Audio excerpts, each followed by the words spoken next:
एके दिवशी अनन्या स्वयंपाकघरात आईजवळ उभी होती. आईने गॅस पेटवला आणि भांड्यात पाणी ठेवले. थोड्या वेळाने पाण्यात बुडबुडे येऊ लागले. अनन्या, आई, पाणी अचानक उड्या का मारायला लागलं? आई हसून म्हणाली, ही ऊर्जेची जादू आहे. हा उष्मागतिकीचा पहिला नियम आहे.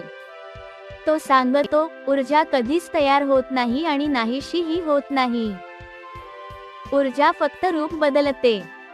गॅसमध्ये आधी रासायनिक ऊर्जा असते. गॅस पेटवला की ती उष्णतेत बदलते. ही उष्णता भांड्यातल्या पाण्यात जाते. उष्णता मिळाल्यावर पाण्याचे छोटे कण वेगाने धावू लागतात. ते इतके वेगाने हलतात की पाणी उकळू लागतं आणि वाफ बनून आकाशात उडतं. आई म्हणाली, बघ, ऊर्जा फक्त रूप बदलते. आपण जे अन्न खातो त्यातही ऊर्जा असते.